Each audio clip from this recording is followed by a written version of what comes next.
오늘 우리가 읽은 이 신명기 말씀은 왜 이 말씀을 지켜야 되는지에 대해서 말씀을 했어요. 첫 번째로 하나님의 말씀을 지켜야 되는 이유는 하나님의 말씀을 지키는 것이 우리에게 생명이 되기 때문에 그렇습니다. 여호와의 말씀을 지키는 것이 사는 길이다. 여호와의 말씀을 지키는 것이 생존의 길이다. 이스라엘 백성들이 모압 여인들에게 빠져서 하나님의 말씀을 버리고 모압의 신인 바알보올에게 가담하는 역사가 있지 않았습니까?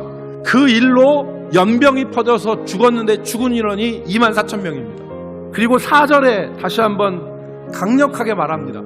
오직 너희의 하나님 여호와께 붙어 떠나지 않는 너희는 오늘까지 다 생존하였느니라.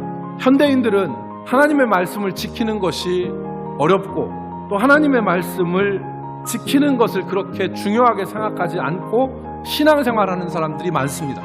그러나 성경은 분명히 말씀합니다.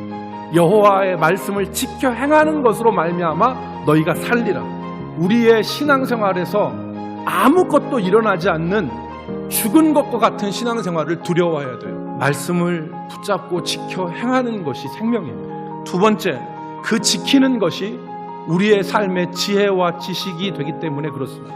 너는 이것을 지켜 행하라. 이것이 여러 민족들 앞에서 너희의 지혜와 지식이니라 그랬어요. 그러니까 하나님의 말씀을 지켜 행할 때에 그것이 우리에게 지혜와 지식으로 나타난다는 말입니다.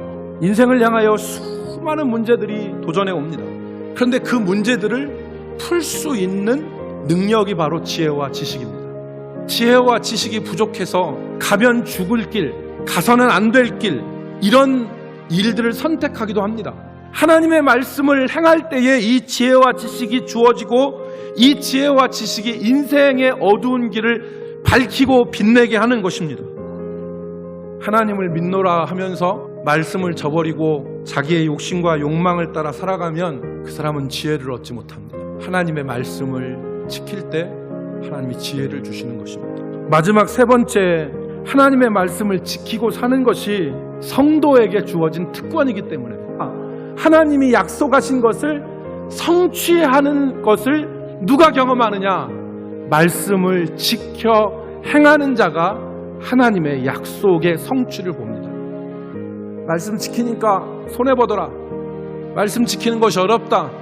그래서 말씀을 저버리는 것이 아니라 착 달라붙어 있는 것과 같이 여호와의 말씀을 지켜 행하는 사람에게 하나님께서 하나님의 약속이 이루어지는 것을 보는 축복을 허락하신다는 것입니다.